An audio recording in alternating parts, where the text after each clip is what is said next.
10 hours idle time वो खाली बैठेगा उसमें, तो उसको आप माइनस कर दोगे, -15% ऐसा बटन दबा दोगे, है ना।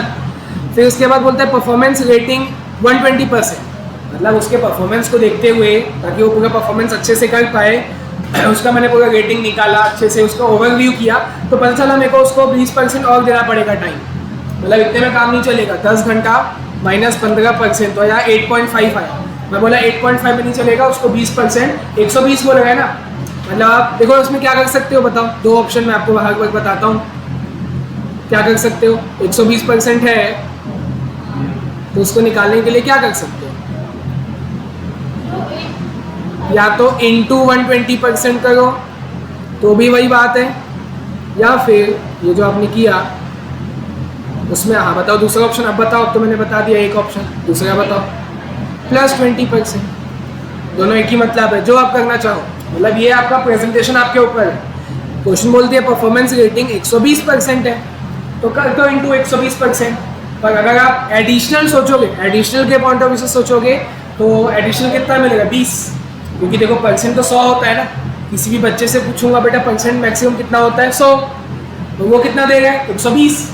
तो ये देखो एडिशनल कितना देगा, ऐड प्लस एडिशनल कितना देगा, 20%। तो या प्लस करो 20% या मल्टीप्लाई करो 120%, दोनों एक ही मतलब होता है। ये मैंने पहले भी बहुत बार बताया, ये तो हर कॉन्सेप्ट ये तो बेसिक है ना, ये तो हर जगह काम आता है। तो +20% ज़्यादा बेट, जो आपको ठीक लगे। मेरे को +20% अच्छा लगता है, तो मैं वो कहने देता हूँ। परफॉर्मेंस बता दूँ, मैं उसको परफॉर्मेंस के लिए रेट किया। रेटिंग देना मतलब समझते हो कि तुम्हारा जैसे नहीं होता 10 में से जो मूवीज़ को रेटिंग दिया जाता है 8.9, 8 तो मैंने उसका रेटिंग निकाला। बोला परफॉर्म करने के लिए, काम को पूरा ख़त्म करने के लिए, परफॉर्मेंस देने के लिए 120% उसको मेरे को टाइम देना पड़ेगा। अगर 80% होता तो मैं -20 करता कि कम टाइम लेना चाहिए उसको मैं टाइम कम दूंगा। बट यहाँ परफॉर्मेंस करने के लिए मेरे को उसको ज़्यादा टाइम देना पड़ेगा। ज़्यादा कैसे बोल पाएगा मैं ज़्यादा, क्योंकि 120 है ना, इसीलिए। अगर 80 होता, 70 होता, मतलब मैं उसको कम टाइम देगा कि तो जितना परफॉर्मेंस करेगा ना तो वो कम टाइम में परफॉर्म करके देना है। बट 120 बोलोगे मतलब ज़्यादा टाइम देगा उसको, जहाँ और टाइम ले 20% एक्स्ट्रा ले, ठीक है। तो हमने प्लस किया। उसके अलावा तो मैं एक बात बताओ, क्या ये आपका फाइनल स्टैंडर्ड आवर्स आ गया? हाँ, एक चीज़ और बचा है ना, अलाउंस टाइम बचा है, जो कि वो कितना है, 10% ऑफ स्टैंडर्ड टाइम। तो बताओ फिर स्टैंडर्ड टाइम कितना है उसका, 10%। हाँ वही तो निकालना है, वही तो निकालने बोले कि what is the standard time for task. तो मान के चलो कि ये जो आपका स्टैंडर्ड आवर्स है ये 100 के बराबर है, मान लो 100 है, स्टैंडर्ड आवर्स 100 है। तो बताओ उस हिसाब से ये अलाउंस टाइम, ये अलाउंस टाइम कितना हो जाएगा, 10 हो जाएगा। तो जिसको आप माइनस करोगे तो आपका जो एक्चुअल आवर्स है वो कितने के बराबर हो जाना चाहिए, 90। बिल्कुल माइनस होगा ना भाई, आप बोलो माइनस क्यों होगा, बताओ इसका लॉजिक बताओ, माइनस ही क्यों करेगा। प्लस करके मैं ये 110 के बराबर ऐसा क्यों नहीं कर सकते, ठीक है। और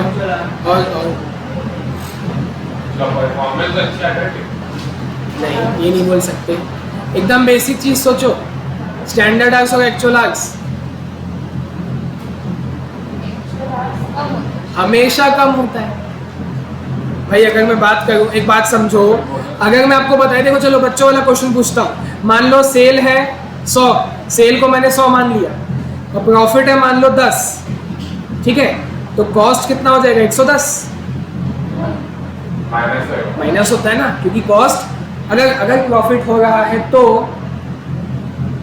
अगर प्रॉफिट होगा इसका मतलब कॉस्ट 100% है कि कम होगा, बच्चे लोग मर जाएंगे। ये ऐसा हो गया, देखना नहीं होगा। अगर मैं आपको बोला हूँ प्रॉफिट आपने कमाया है, मतलब 100% ये कंफर्म है कि आपका कॉस्ट है वो ऑब्वियसली कम होगा, तभी तो प्रॉफिट है भाई। तो यही गारंटी आपको यहाँ पे मिलती है, गारंटीड है कि हमेशा स्टैंडर्ड आवर्स ज़्यादा होता है, एक्चुअल आवर्स कम होता है, तभी तो उसको बोनस मिलता है, तभी तो अलाउंस टाइम, परफॉर्मेंस टाइम उसको दे रहा हूँ, तभी तो हाल से भगवान बोनस देते हैं टाइम सेव के हिसाब से। और टाइम सेव कैसे आता है बताओ, टाइम सेव कैसे आता है, क्योंकि स्टैंडर्ड ज़्यादा रहता है ना, इसलिए एक्चुअल माइनस स्टैंडर्ड क्यों नहीं करते हो? एक्चुअल माइनस स्टैंडर्ड करोगे वो माइनस में आ जाएगा, टाइम कभी माइनस में नहीं हो सकता, इसलिए स्टैंडर्ड हमेशा ज़्यादा होता है, एक्चुअल हमेशा कम होता है।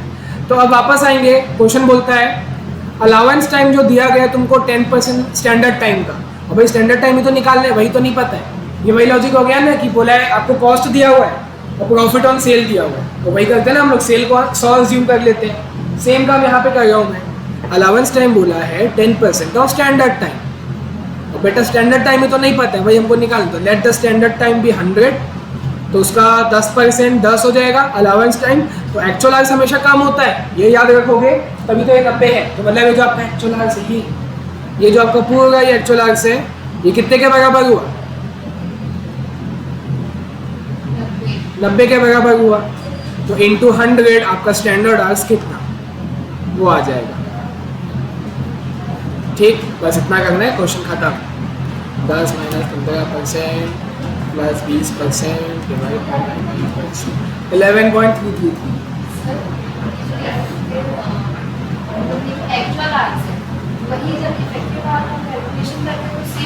बिल्कुल बिल्कुल, ठीक है, लाइन से चलेंगे। देखो फटाफट एक ओवरव्यू फिर से दे देता हूँ। 10 घंटा आपको क्वेश्चन में दिया हुआ है, वो एक्चुअल आवर्स है। कैसे पता चला? क्योंकि वर्क स्टडी किया गया उसके ऊपर, वर्क स्टडी किया गया, उसमें इतना काम खत्म किया है, 10 घंटे का काम किया है। अब आइडल टाइम है उसमें, देखो यूनिट्स का तो कोई काम नहीं है, आइडल टाइम है 15%, उतना वो खाली बैठा है, तो उसको माइनस कर दिए 10 घंटे में, 15% को माइनस कर दिए, तो आया 8.5। उसके आगे आपको परफॉर्मेंस रेटिंग दिया गया कि 120 ले लो। 120 बोला मतलब ज़्यादा हुआ ना, अगर 90, 80, 70 वो कम होते जाता तो मैं माइनस करता, मगर 120 बोला है मतलब 100 से ज़्यादा है, इसलिए प्लस करो 20% या करो इंटू 120%, तो भी एक ही मतलब है ना। वो परफॉर्मेंस रेटिंग का हो गया। लास्ट है अलाउंस टाइम, इसमें दिक्कत है। दिक्कत क्या है? 10% तो निकाल सकते हैं, बट किसका? बोले स्टैंडर्ड टाइम का। बोले वही तो नहीं पता है, स्टैंडर्ड टाइम तो निकालना है, क्योंकि ये तो एक्चुअल टाइम है। ये जो आप दिख रहे हो 10 - 15% प्लस 20%, ये तो एक्चुअल आवर्स है आपका, स्टैंडर्ड तो पता ही नहीं है, तो इसलिए हम यहाँ पे आए। लेट द स्टैंडर्ड पीरियड, जैसे ही वही सेल और कॉस्ट में करते हैं, तो स्टैंडर्ड टाइम को 100 मान लिए, तो उसका अलाउंस टाइम 10% 10 घंटा, और एक्चुअल निकालने के लिए हमेशा माइनस ही करोगे, क्योंकि एक्चुअल आवर्स हमेशा कम होता है ना। इसको आप कभी भी 110 नहीं लेना, गलत हो जाएगा, 90 रहेगा, एक्चुअल आवर्स हमेशा कम होता है।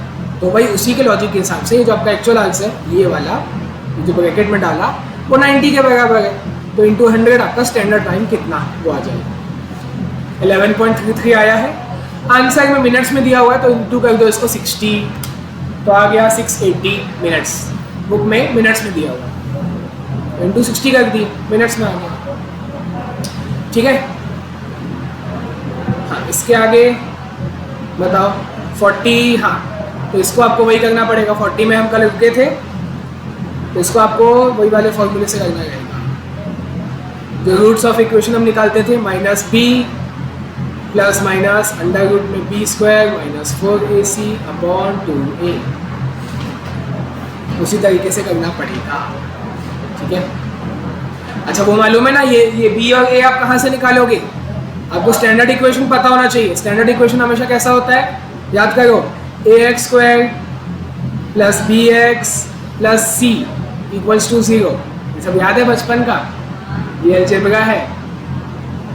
ठीक है, ऐसे करना पड़ेगा, तभी तो मतलब देखो जो x² वाला टर्म रहेगा ना, वो हमेशा पहला होना चाहिए, और उसके साथ जो नंबर जुड़ा रहेगा, चलो मैं पूरा बता ही देता हूँ, ऐसे नहीं समझ आएगा, इसको मैं करवा देता हूँ पूरा। देखो यहाँ तक हम कल फंसे थे, निकाल लिए थे। इसके आगे क्या करना चाहिए? देखो टोटल वेजेस एज पर 1 भी हमने निकाल लिया था, ये -0.5x इतना हमने कल किया था, है ना। देखो कल क्या किए थे मैंने एक्चुअल आवर्स हमको नहीं पता था, तो एक्चुअल आवर्स को हमने x ले लिया था, फिर भगवान का फॉर्मूला लगाया, actual hours into wage rate plus time save into wage rate into actual upon standard, है ना, ये भगवान का फॉर्मूला। फिर मैंने वैल्यू पुट किया, एक्चुअल आवर्स को तो मैंने x ले लिया था, वेज रेट हमको दिया हुआ है क्वेश्चन में 1.25। फिर आया टाइम सेव्ड। टाइम सेव्ड कैसे आता है? स्टैंडर्ड माइनस एक्चुअल, तो स्टैंडर्ड 40 दिया हुआ था और एक्चुअल x तो 40 - x इंटू वेज रेट 1.25 और एक्चुअल अपॉन स्टैंडर्ड मतलब x/40। ठीक है, अब इसको हमने कैसे सॉल्व किया, अगला स्टेप हमने क्या सॉल्व किया, 1.25 को इससे भी मल्टीप्लाई किया, इससे भी किया, मैथ्स का नियम है, ये मैथ्स है, ये कॉस्ट नहीं है, ये मैथ्स है। तो 1.25 को 40 से किए 50 आया, x से किए 1.25x आ गया, into x by 40 as it is मैंने नीचे उतार दिया। अब इसको मल्टीप्लाई करना पड़ेगा, तभी तो स्क्वायर वाला बात आएगा। देखो 1.25x को एज इट इज रखूंगा और जो x अपॉन 40 है इसको इससे मल्टीप्लाई करूंगा और इससे भी मल्टीप्लाई करूंगा। तो अब ध्यान से देखना, यहाँ पे भी लोग गलती करेंगे। अगर मैं, अब देखो ग्राफ में बता रहा हूँ, अगर मैं ये x अपॉन 40 को ये 50 से मल्टीप्लाई करूंगा इंटू 50, तो मैं कर सकता हूँ कैलकुलेटर में 50 डिवाइड बाय 40 ये कर सकते हैं, तो आ जाएगा 1.25x, 1.25x है ना। मैंने ये सॉल्व किया, इसको इससे मल्टीप्लाई किया तो आया 1.25x, और माइनस का साइन तो माइनस लगाऊंगा। हाँ बताओ ये कितना आएगा, अब आप लोग बताओ, इसको इससे मल्टीप्लाई किया कितना आना चाहिए, x अपॉन 40 को 1.25x से मल्टीप्लाई किए, x अपॉन 40 है 1.25x से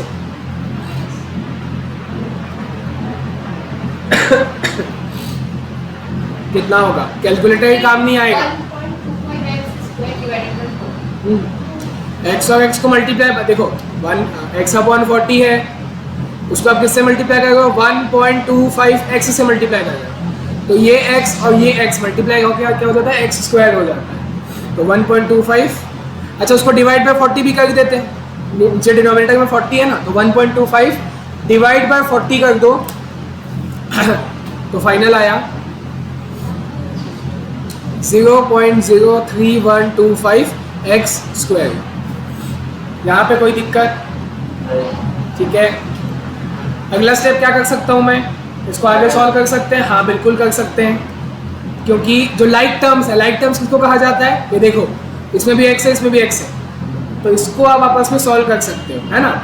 x स्क्वायर वाले को नहीं कर सकते, इसको आप माइनस कैलकुलेटर में नहीं कर सकते, बाकी 1.25 प्लस 1.25 वो हो जाता है 2.5x माइनस 0.03125x स्क्वायर, ठीक है। LHS में क्या आएगा, वो तो LHS वाला बात हो गया। हाँ कल जो निकाले थे कॉस्ट शीट का फॉर्मूला से हमने निकाले थे कि material plus labour plus factory overhead मिला के क्या आ जाता है, फैक्ट्री कॉस्ट आ जाता है। अब क्वेश्चन में मटेरियल दिया हुआ था 100 दिया हुआ था, लेबर हमको निकालना तो उसको मैंने एज इट इज लिख दिया। फैक्ट्री ओवरहेड क्या लिखा था क्वेश्चन में, याद करो 50 पैसे पर आवर, 50 पैसा को कैसे लिखते हैं डेसिमल में, 0.5 पर आवर, और आवर आपने क्या लिया था x, इसलिए 0.5x आ गया। Factory overhead equals to factory cost, ये भी क्वेश्चन में दिया हुआ था, है ना। फिर मैंने 100 को और 0.5x को वहां जाके माइनस किया, ये देखो 100 को 0.5x को माइनस किया, 100 को ही माइनस कर पाओगे क्योंकि ये लाइक टर्म्स है, तो 61 आया, ये आपके लेबर का कॉस्ट है ना, ये अब इससे आगे सॉल्व नहीं हो सकता, तो ये बस ये लेबर का कॉस्ट है, इसको उठा के मैं यहाँ LHS में डाल दूंगा 61.875, ये 5 है, माइनस 0.5x। हाँ अब ये कुछ सॉल्व हो सकता है क्या, हाँ 0.5 को आप वहाँ लेके जा सकते हो, तो इसको हम थोड़ा साइड कर देते हैं। ये कॉस्ट बिल्कुल भी नहीं है, पूरा अलजेब्रा है, पूरा मैथ्स है, करना पड़ेगा और कोई चारा नहीं आ सकता। हाँ तो एक काम करते हैं ना, हम लोग स्टैंडर्ड इक्वेशन बनाते हैं, सबको LHS में शिफ्ट करते हैं। मैथ्स में ऐसे होता है, जितना भी नंबर है सबको LHS में लेके जाओ, तो बोले सर RHS में क्या बचेगा, 0 बचेगा, उसका स्टैंडर्ड यही है, मतलब ऐसे ही उसका प्रेजेंटेशन होता है ना। और उसमें भी नियम है कि आपको डिक्रीजिंग ऑर्डर में लिखना है, मतलब decreasing order in the form of power. सबसे बड़ा पावर किसका है, कौन सा है, x स्क्वायर वाले का सबसे बड़ा पावर है, तो वो जब उधर शिफ्ट तो होगा प्लस में हो जाएगा, पर सबसे पहले लिखूंगा, ये उसका नियम है। हाँ पॉजिटिव, यहाँ पे नेगेटिव है वहाँ पॉजिटिव हो जाएगा, पर सबसे पहले आएगा क्योंकि वो x स्क्वायर है, स्क्वायर वाला सबसे पहले रहेगा, है ना। फिर x वाला टर्म आएगा, तो ये जो x वाला टर्म है देखो 2.5x है, वो इससे सॉल्व किया जा सकता है। फाइनल में को बताओ क्या हो जाएगा, पहले तो इधर आके माइनस होगा, 2 थोड़ी आएगा भाई, ये जो 2.5x है ये यहाँ किस में है, पॉजिटिव में है, वहाँ जाके नेगेटिव हो जाएगा। हाँ मतलब माइनस माइनस प्लस हो जाएगा। ये माइनस 0.5x है और ये भी उधर आके माइनस 2.5x हो जाएगा, तो फाइनल माइनस 3x हो जाएगा, है ना। और लास्ट में मैं फिर इसको लिखूंगा ये आपका, क्योंकि इसमें कोई पावर नहीं है, इसमें कोई x नहीं है, तो 61.875 रहेगा। हाँ साइन कौन सा लगाओ, प्लस का रहेगा, क्योंकि वो पॉजिटिव है ना, वो वहीं पे है, वो प्लस रहेगा। ये आपका स्टैंडर्ड इक्वेशन आ गया। स्टैंडर्ड इक्वेशन जो मैंने आपको दिखाया था, इधर बात नहीं करो, जो मैंने बताया था, देखो ax² plus bx plus c equals to 0, क्या ये इस फॉर्मेट में आ गया? हाँ बिल्कुल आ गया। तो इस हिसाब से आपका a का वैल्यू क्या है? 0.03125। b का वैल्यू क्या है? -3। लोग यहाँ पे 3 लिख देते हैं, b का वैल्यू है -3, ये पूरा माइनस का साइन भी तो लोगे साथ में। और c का वैल्यू क्या है? 61.875। अब आप चालू करोगे, मेन चीज़ तो अब चालू होगी, है ना। ए बी सी का वैल्यू आ गया। अब आप रूट्स निकालोगे, जिसका फॉर्मूला है -b, एक बार प्लस एक बार माइनस, b² -4ac/2a। तो एक बार, अच्छा देखो ये ऐसा है ना, प्लस माइनस है, मतलब पहले एक बार प्लस के हिसाब से निकालोगे, एक बार माइनस के हिसाब से, दोनों करना होता है। 2 आंसर आएगा इसका, और उसमें से आप कौन सा सेलेक्ट करोगे आप बताना। तो हाँ, तो चलो पहले हम प्लस वाला कर लेते हैं। हाँ तो देखो इक्वेशन क्या है, -b, b का वैल्यू क्या है? b, सिर्फ b का वैल्यू -3 है, पर हमको b का वैल्यू चाहिए क्या? नहीं, हमको -b चाहिए। तो फाइनल क्या हो जाएगा बताओ? हाँ वो +3 हो जाएगा। समझ आ गए? फॉर्मूला, ये जो माइनस है ये फॉर्मूले का माइनस है, और b जो है वो खुद माइनस में है, तो माइनस माइनस होके वो प्लस हो जाएगा। ये सब पूरा मैथ्स का चोचला है, इसमें कॉस्ट का c भी नहीं है ना। प्लस मारे स्क्वायर रूट में b² मतलब -3 का होल स्क्वायर -4ac, मतलब 4 × a है आपका 0.03125 इंटू c है 61.875। तो पूरा टाइम पास है, आना तो नहीं चाहिए एग्जाम में, बट आपको दिमाग लगाने आना चाहिए। एग्जाम को पास होने के लिए मत पढ़ो, लॉजिक क्लियर करने के लिए पढ़ो। 2 × a है तो 0.03125। हाँ इसको मैं जितना हो सके एक ही स्टेप पे सॉल्व करने का ट्राई करता हूँ। 4 × ऐसा करते हैं, 3 का स्क्वायर तो 9 हो गया, उसको m+ में डाल देता हूँ। 4 × 0.03125 इंटू 61.875, m- में डाल देता हूँ, MRC² न्यूमरेटर को मैंने पूरा सॉल्व कर दिया, 4.125 आया, पूरा न्यूमरेटर सॉल्व हो गया, है ना। और नीचे आएगा 0.03125 इंटू 2, तो 0.0625। हाँ 4.125 डिवाइड 0.0625, ये आया 66 इसका आंसर आया। तो हम निकालना क्या चाह रहे थे वैसे? Actual arcs. एक्चुअल आर्क्स को x माने थे, नहीं x का वैल्यू आया है, लेट द एक्चुअल आर्क्स भी x किए थे, तो ये जो वैल्यू आता है ये x का आता है। तो क्या एक्चुअल आर्क्स 66 हो सकता है? नहीं। क्यों? स्टैंडर्ड आर्क्स 40 है, तो उससे अभी तो मैंने बताया 2 मिनट पहले बताया, हट यहाँ से, थोड़ी देर पहले मैंने आपको बताया, इधर स्टैंडर्ड आर्क्स जो है कितना 40, तो जो आपका एक्चुअल आर्क्स है वो 66 नहीं हो सकता। तो मतलब हाँ, तो बोले सर तो गलत किया आपने, गलत थोड़ी किया, 2 आंसर आते हैं ना, क्वाड्रेटिक इक्वेशन है 2 आंसर आते हैं, तो इसलिए तो प्लस माइनस, अभी हमने प्लस करके सॉल्व किया था, अब इसको माइनस करके सॉल्व करेंगे, पूरा सेम माइनस लगा दूंगा। हाँ तो मैं काम करता हूँ, इसको कॉपी पेस्ट, प्लस की जगह माइनस कर देंगे। क्वाड्रेटिक इक्वेशन है, उसका मतलब ही होता है कि 2 आंसर आएगा, वो आपको लॉजिकल फिर सोचना है कि दोनों में से सही कौन सा है। तो चलो डिनोमिनेटर तो वही आ जाएगा 0.0625, न्यूमरेटर चेंज हो जाएगा क्योंकि माइनस है, तो 9 m+ में डाल दिया, 4 × 0.03125 इंटू 61.875, ये आया। MRC गलत हो गया, 4 2.0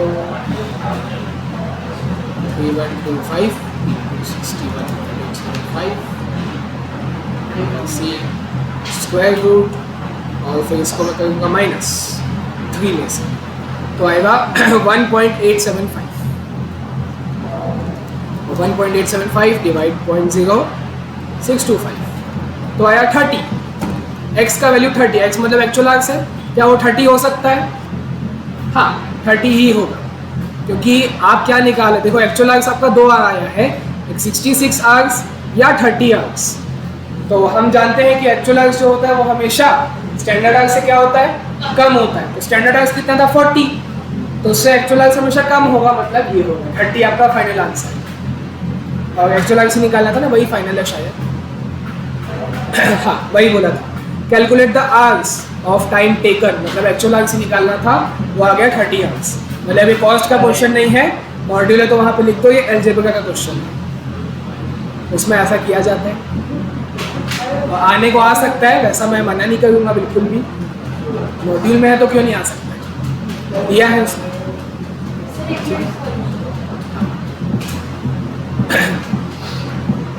एक बार प्लस करके किए, एक बार माइनस करके।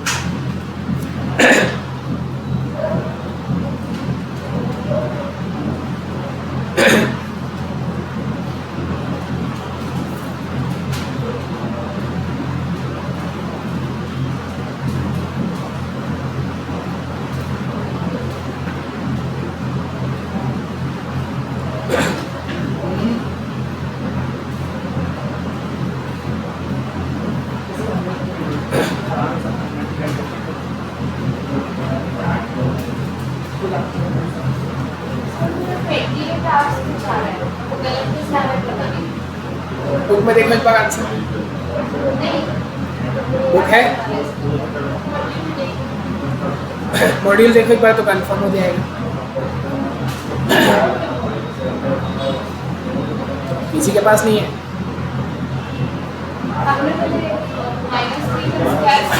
+9 हो जाएगा। और ठीक है वो 9 है, अब इसको पूरा पहले मल्टीप्लाई करेंगे, 4 into 0.03125 into 61.87, ये आया 7.73 वाला आया, 4.75, इसको आप माइनस करोगे 9 से, ये आया माइनस करना तो स्क्वायर रूट कर दो, स्क्वायर रूट कितना है, ये आया, इसको 3 से माइनस कर दो, 0.875 divide 0.0625 30।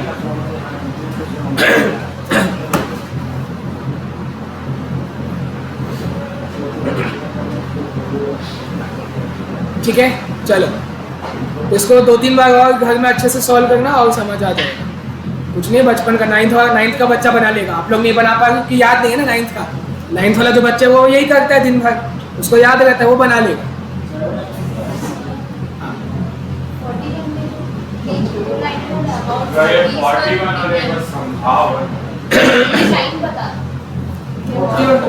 The amount of piecework premium and the share of each worker when the piecework premium is divided proportionately to wages.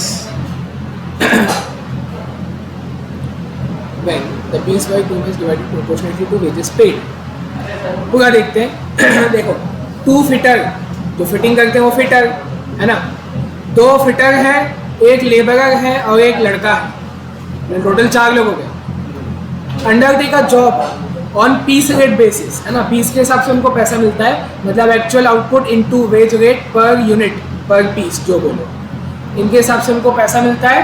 और चारों का मिला के आपको दिया हुआ है 1290 का है, चारों का मिला के, 4 कौन है, 2 फिटर है, एक लेबरर है, एक लड़का है, 4 लोग का मिला के पीस रेट के हिसाब से 1290 है। ठीक है, the time spend by each one of them is 220 ordinary working hours, ordinary मतलब normal working hours, each one of them, है ना, हर एक बंदे ने 220 घंटा काम किया है।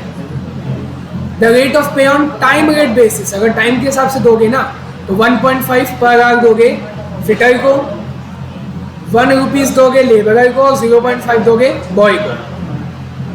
कंप्यूट द सेलिंग प्राइस, इसको देखते हैं लाइन को, क्वेश्चन क्या बोले, compute the selling price of job following data, cost of direct material दिया है, ये दिया है, ये दिया है, एंड कॉस्ट ऑफ सेल दिया है, ठीक है। फिर the amount of piece work premium and share of each worker when the piece work premium is divided proportionately to wages paid. इसका ऐसा कुछ होना नहीं चाहिए। अगर मैं ऐसे देखूँ, एक सेकंड पहले मैं निकाल के देख लेता हूँ। 2010 का मटेरियल है, दिया हुआ है, लेबर कॉस्ट निकालूंगा तो अब देखो हर बंदे ने 220 घंटा काम किया है, तो अगर मैं फिटर का निकालूँ, फिटर कितने मेरे पास 2 है, 2 फिटर ने कितना घंटा काम किया होगा, 440। क्वेश्चन बोला है each one of them, each worker works for 220 hours, है ना। तो अगर 2 फिटर है तो वो कितना घंटा काम करेंगे, 440। तो 440 इंटू 1.5 करूँगा एम प्लस, ठीक है। फिर मैं आऊँगा लेबर का निकाले, लेबर को मैं कितना देगा, 1 रुपये, तो 220 इंटू 1 220 हो जाएगा, एम प्लस में डाल दिया। और जो बॉय है, एक बॉय है, वो भी 220 घंटा काम करेगा, पैसा कितना देगा, 0.5, तो 220 इंटू 0.5 हो जाएगा 110, M plus M R C किया, 990 आया, है ना। ये आपका ठीक है, प्राइम कॉस्ट हो जाएगा 3000। उसके आगे वर्क ओवर हेड जोड़ोगे, 20% ऑफ प्राइम कॉस्ट, 3000 का 20% 600, ठीक है। फिर सेलिंग, अच्छा, और ठीक है, मैं इसको कॉस्ट ऑफ 3600 को बोल देते हैं, कॉस्ट ऑफ प्रोडक्शन। और फिर सेलिंग ओवरहेड जोड़ूंगा 10% of work cost, work cost मतलब यही 3600 का 10% 360, तो आएगा कॉस्ट ऑफ सेल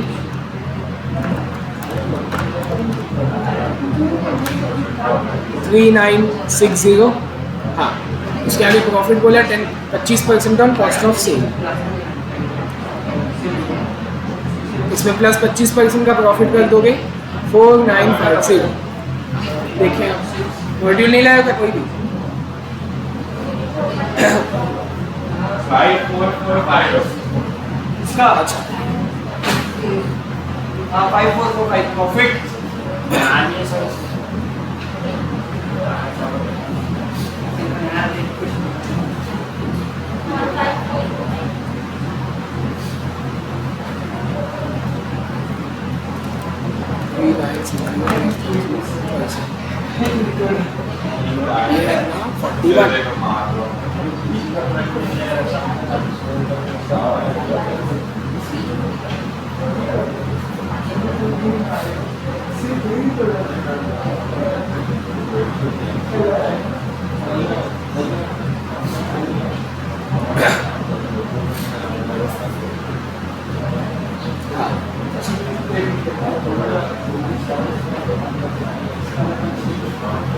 अच्छा ठीक है। वो सेकेंड लाइन का जो एक पॉइंट बचा है, देखो सेकेंड लाइन आपको ये बोल रहा है हाँ लेबर में गड़बड़ी है, तो देखो वाले पॉइंट को मैंने अभी नहीं देखा था ना, तो मतलब है वो काम का है, वो पूरा गायब कर दो।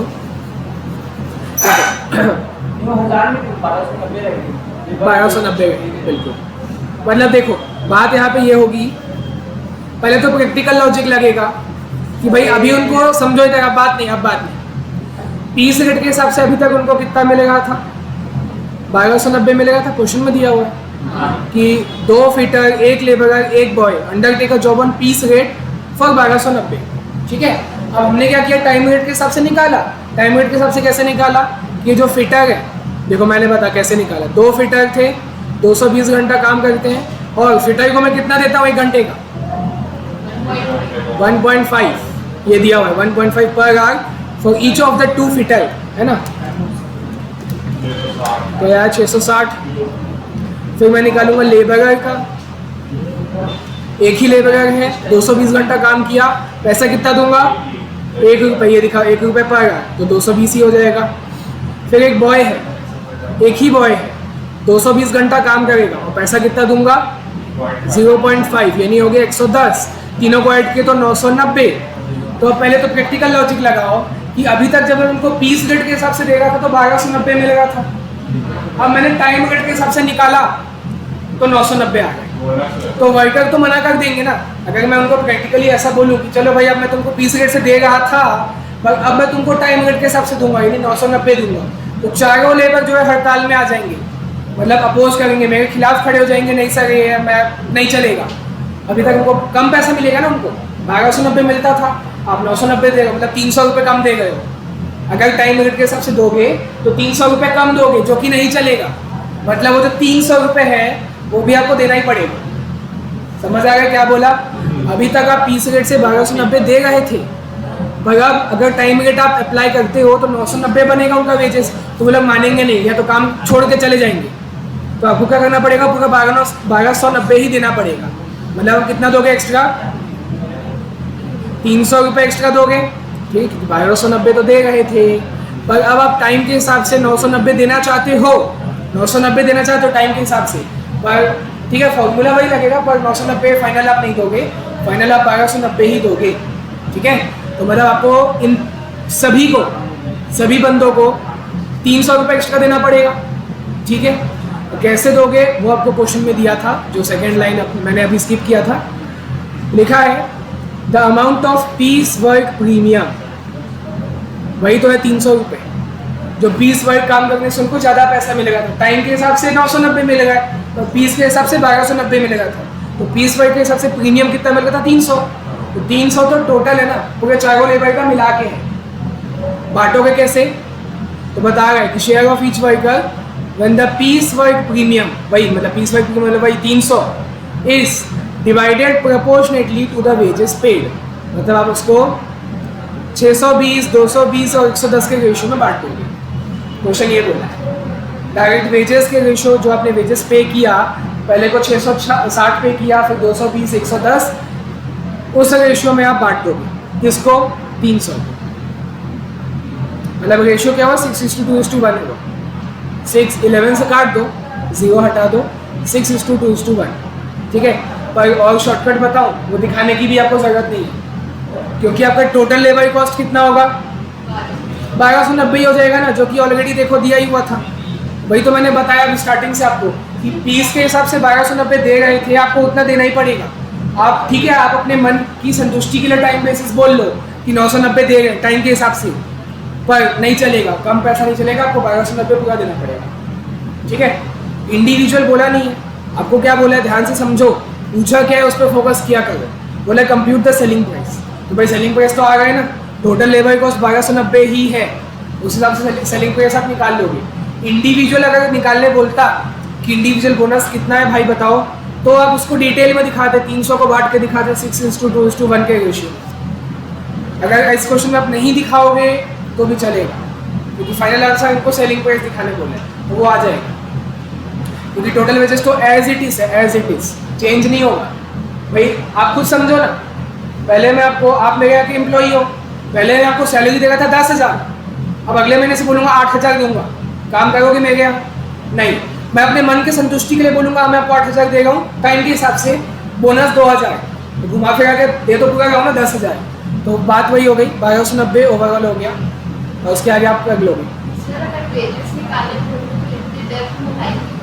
तो करना पड़ता। इंडिविजुअल का निकालते, 300 को बांटते, 660, 220, 110 तो आ गया, फिर उसमें प्लस करते, क्या प्लस करते? 300 को बांटते रेशियो से, और उसको फिर ऐड भी कर देते, है ना। मतलब देखो फाइनल वेजेस कैसे आएगा। एक फिटर, अगर फिटर का भी अलग अलग बताओ, 2 फिटर है ना, तो उसका भी अगर मैं अलग अलग निकालूं 330 हो जाएगा, ठीक है। लेबरर का एक ही लेबरर है, एक बॉय है, इसका 220 था, इसका 110 था, तो जो 300 रुपये का बोनस है उसको मैं 3:3:1 के रेशियो में बांटूंगा, 3:3:2:1 डिवाइड होगा 9 से, 300 डिवाइड 9, 300 डिवाइड 9 इंटू, मतलब इसी के रेशियो में बांटे हो ना 3, तो ये आएगा 100, इसका भी फिर 100 ही हो जाएगा, तो इसका हो जाएगा 67, इसका 33। ये लो, ये इंडिविजुअल वेजेस आ गया सभी का। 430, 287, 143, इन चारों को ऐड करो 1290 फिर आ जाएगा। देखो 430, 287 और 143, वापस 1290 आ गया। तो वही बता रहा हूँ, इंडिविजुअल नहीं पूछा है ना, ये इतना टाइम पास आपको नहीं करना पड़ेगा। 1290 है, उतना दिखाओ, आगे बढ़ो। और आगे वो आपको छोटा सा कॉस्ट शीट बनाना है, मिनी कॉस्ट शीट, वो आप लोग कर लो, सेलिंग प्राइस आ जाएगा।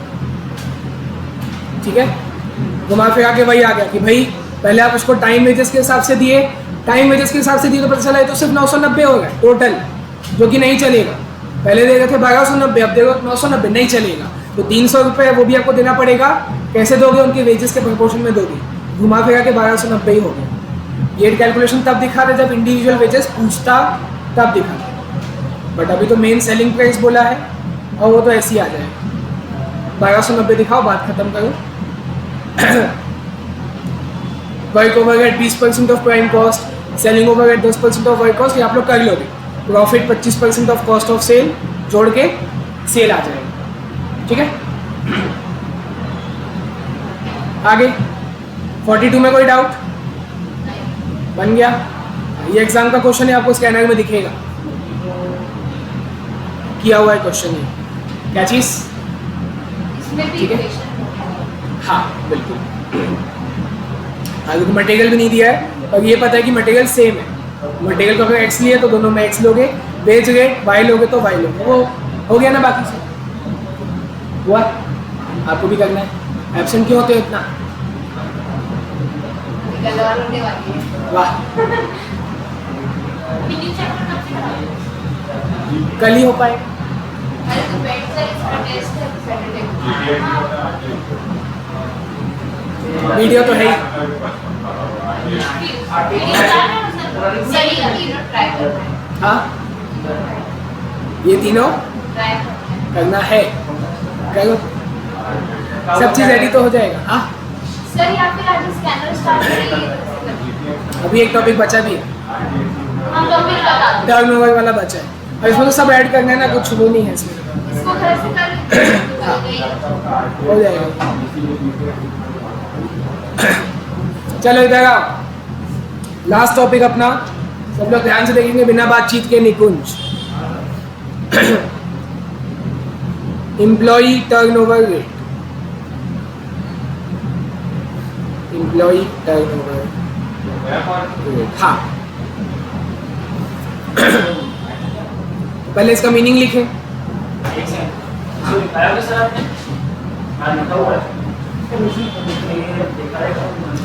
Employee turnover rate is the rate.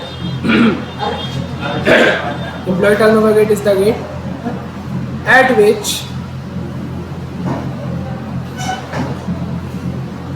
the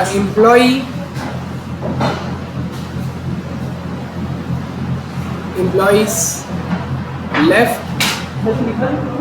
हाँ हाँ, आप लिखे हो कि नहीं वो डिपेंड करता है।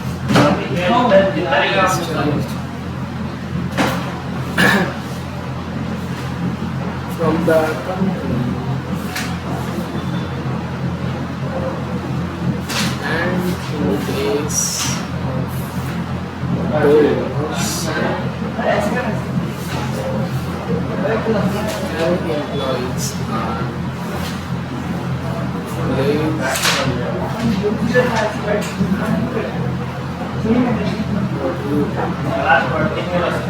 इसको लिखो। क्या बोला आदमी? क्यों नहीं हो पाएगा? क्यों नहीं हो गई पढ़ाई?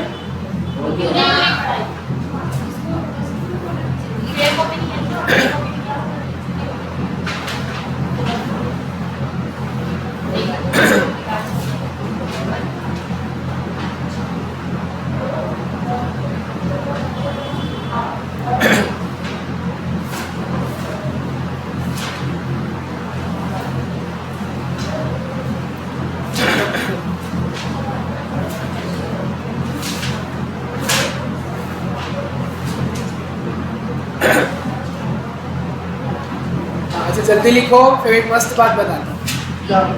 लिखो तो सही। क्या बात कर रहे हो? यही छुट्टी बात करोगे तो तुम बहुत खुश होगे। नहीं,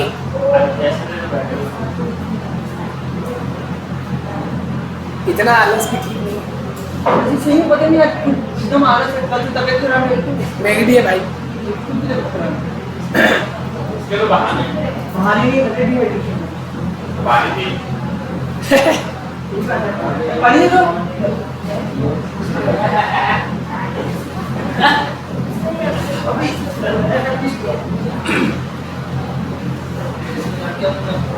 देखो एम्प्लॉय टर्नओवर रेट वो रेट होता है जिसपे आपका जो एम्प्लॉय है, उठ के दे दो, जल्दी दे दो। देखो जिस रेट पे आपका जो एम्प्लॉय है, पुराना एम्प्लॉय या तो खुद से छोड़ के जाता है तो उसको लेफ्ट कहेंगे, खुद से छोड़ के जाएगा वो लेफ्ट, और या तो कंपनी उसको धक्के मार के निकाल दी तो वो डिस्चार्ज। लेफ्ट पर दोनों में कॉमन क्या है, दोनों में एम्प्लॉय टाटा बाय बाय है ना, दोनों में एम्प्लॉय तो जाएगा, चाहे वो खुद से छोड़ के जाए लेफ्ट या कंपनी उसको निकाल दे डिस्चार्ज, दोनों में एम्प्लॉय तो जाएगा। ठीक है, तो एम्प्लॉय गया तो उसकी पोस्ट तो खाली हो गई, तो उसकी जगह काम कौन संभालेगा, नया लाना कंपलसरी लाना ही पड़ेगा, उसके बिना काम कैसे चलेगा। तो नए बंदे को लाओगे, लिखा है and place of those new employ are replaced and recruited, इसमें भी अंतर है। देखो कॉमन तो यही है कि नए बंदे आए हैं, रिप्लेस मतलब भी नया बंदा आया है, नया एम्प्लॉय आया है, और रिक्रूटेड मतलब भी नया बंदा आया है, हमारी कंपनी में ज्वाइन हुआ नया है। तो ये तो कॉमन हो गया। डिफरेंस किसी को याद है, रिप्लेस और रिक्रूटेड में डिफरेंस? मतलब उसी की जगह लिया है, हाँ। मतलब नया आया है लेकिन नया पोस्ट में कुछ और एकदम सही, एकदम सही। समझो जैसे मैं क्या पढ़ाता हूँ यहाँ पे, कॉस्ट मैं कॉस्ट का टीचर हूँ। अगर मैं छोड़ के जाता हूँ, ठीक है, मैं कॉस्ट पढ़ा रहा हूँ, अगर मैं छोड़ के जाता हूँ मेरे बदले कोई और आएगा तो उसको क्या कहोगे, रिप्लेस या रिक्रूटेड? वो रिप्लेस रहेगा। मतलब जो काम, जो पोस्ट, कॉस्ट का टीचर एक पोस्ट है ना, जैसे मैनेजर होता है, डायरेक्टर होता है, चेयरमैन, सीईओ, ये सब पोस्ट होती है ना। तो यहाँ पे कॉस्ट का टीचर ये मेरी पोस्ट है, तो वो पोस्ट पहले से एग्जिस्ट कर गई थी, पोस्ट पहले से ही थी, बंदा छोड़ के गया, नया बंदा आ गया तो वो रिप्लेस होता है। ठीक है, अब मान लो ये तो मिस्टर एक्स को मैंने लाया, मान लो एक दूसरा आया, मिस्टर जेड एक आया है, मिस्टर जेड को भी मैंने यहाँ पे एज अ फैकल्टी ज्वाइन करवाया है यूपीएससी पढ़ाने के लिए, तो इसको क्या कहोगे, इसको रिक्रूटेड कहोगे, क्योंकि पहले कोई यूपीएससी का टीचर था क्या, पहले था ही नहीं, ऐसा कोई पोस्ट था ही नहीं हमारे यहाँ, पढ़ाते ही नहीं थे। अब अचानक से सोचे एक्सपेंशन के लिए कि चलो इस फील्ड में भी हाथ मारते हैं, इस फील्ड में भी घुस जाते हैं, यूपीएससी भी पढ़ाएंगे हम लोग, तो उसके लिए भी तो नया बंदा रखना पड़ेगा। जो पुराना बंदा छोड़ के गया उसके लिए भी नया बंदा, और जो एक्सपेंशन करना है हमको, ये एक्सपेंशन के लिए है, उसके लिए भी नया बंदा। तो ये कॉमन है कि ये भी नया बंदा है, ये भी नया बंदा है, ये तो कॉमन है। These both are new employees, पर डिफरेंस होता है पोस्ट पे। ये है आपका new employee for old post, new employee for old post, तो वो रिप्लेस है ना। और ये क्या है, new employee for new post, UPSC का भी था ही नहीं, वो न्यू पोस्ट हमने बनाया है अभी अभी, तो वो कहलाता है रिक्रूटेड। समझ आया, क्योंकि अभी फॉर्मूले में बहुत काम आएगा। ठीक, तो इसके चलो इसके फॉर्मूले हैं। हाँ अच्छा, हाँ सही याद दिलाई।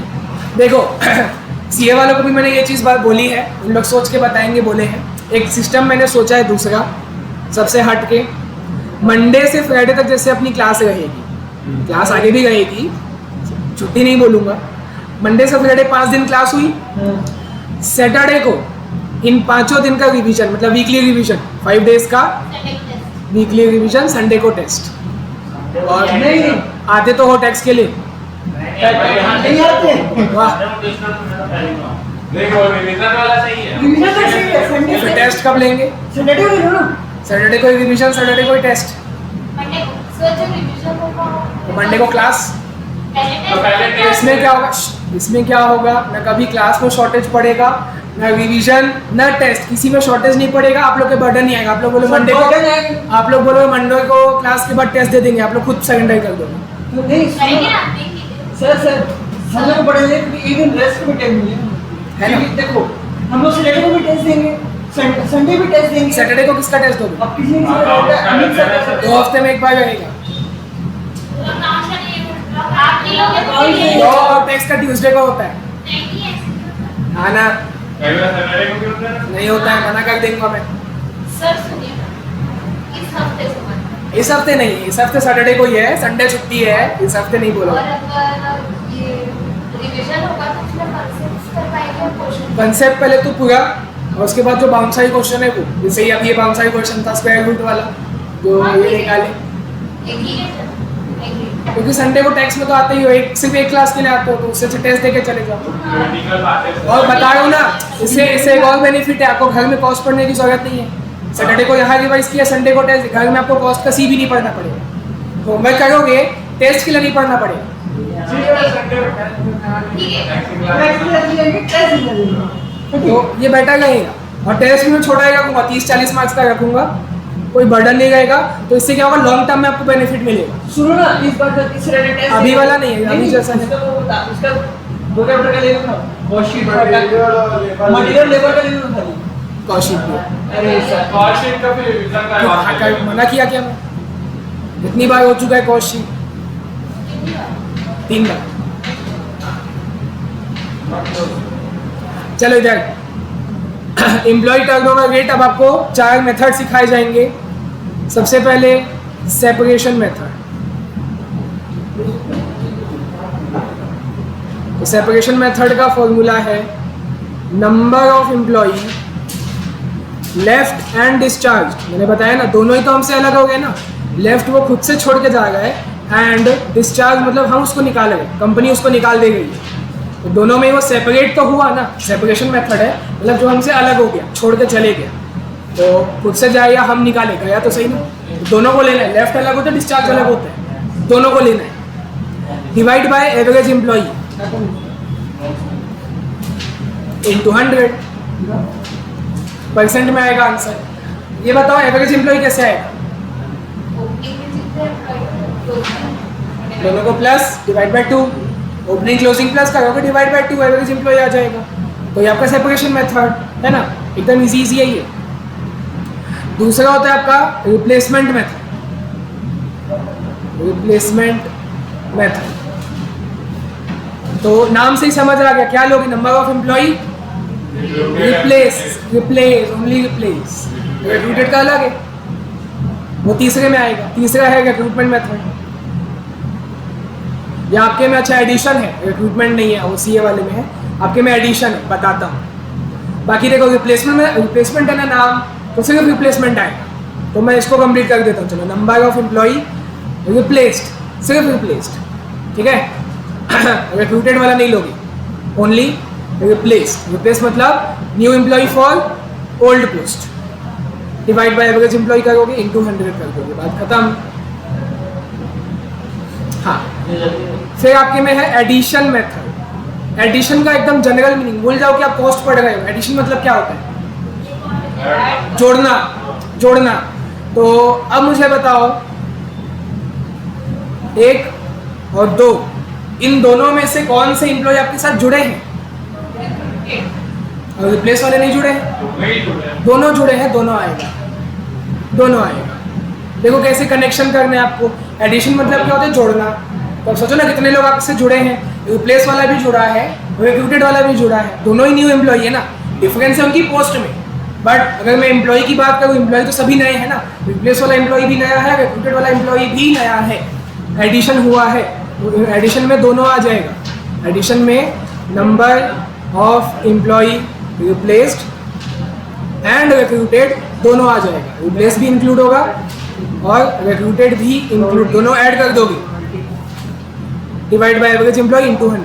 देख रहे हो, रिप्लेस वाले में सिर्फ रिप्लेस था, और एडिशन वाले में रिप्लेस के साथ साथ ये भी आ गया, रिक्रूटेड वाला अपॉन एवरेज एम्प्लॉय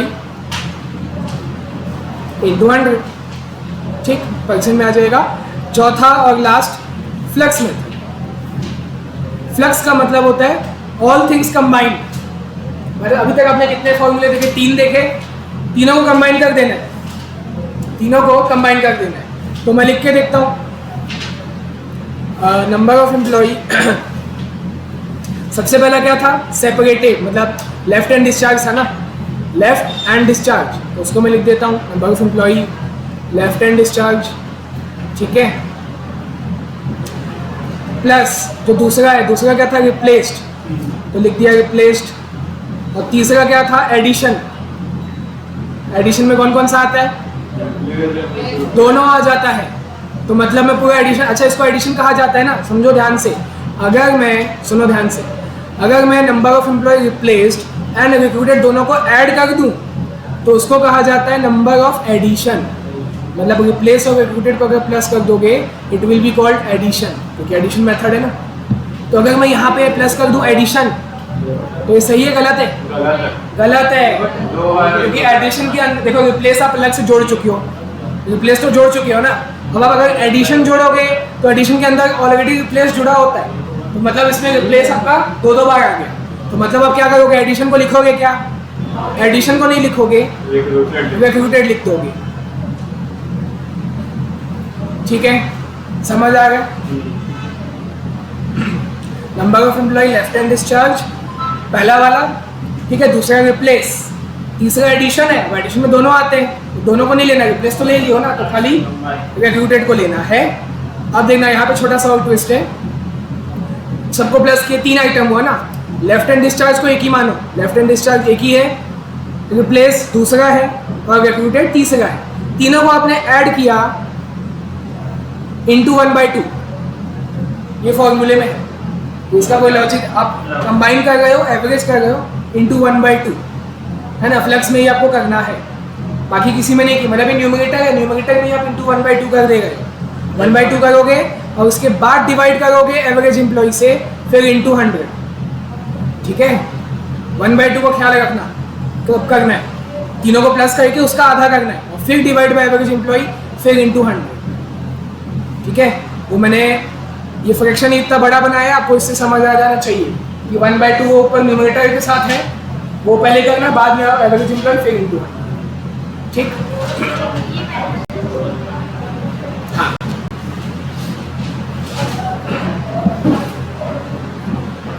ठीक है, तो नहीं ये हुआ। इसके देखो 2 ही क्वेश्चन है, मॉड्यूल में ज़्यादा नहीं है। एक तो आपका 39 वाला, ठीक है, और एक एकदम स्टार्टिंग में था।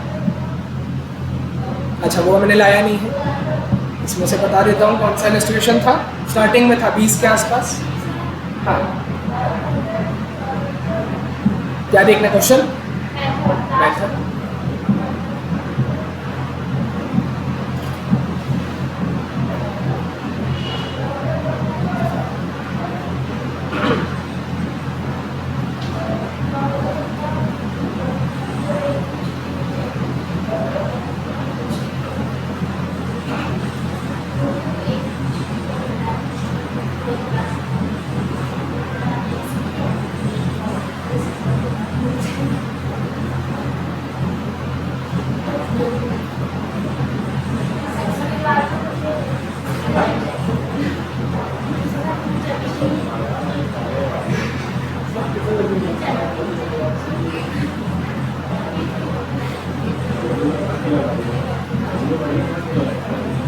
(24) और 39 2 ही क्वेश्चन है इसका, इस मेथड का, इस टॉपिक का। इलस्ट्रेशन 24 और 39 2 ही क्वेश्चन है। ठीक है, तो ये दोनों आप सॉल्व करना, बच्चों टाइप का, बस फॉर्मूले लगाना है, सॉल्व करना है, हो जाएगा आप दोनों से, आप सब लोगों से 2 क्वेश्चन। ठीक है, और इसके अलावा आज इतना ही करते हैं, मैं सोच रहा हूँ। एक नंबर से क्या बात है, कि आप भी पगले लोग हो, मेरा भी थोड़ा डाउन है।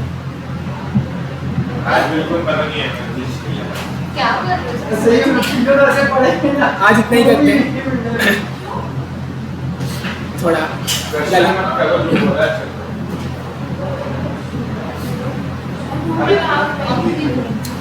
तो स्कैनर का मैं बताऊंगा, होमवर्क बिल्कुल बताऊंगा। अभी देख के ग्रुप में मैसेज कर देता हूँ, और बाकी वो दोनों तो है ही। हाँ, इसका ये 2 तो है ही, मैं ग्रुप में पकड़ डाल देता हूँ। एक 2 प्रश्न और ये दो और जो बता रही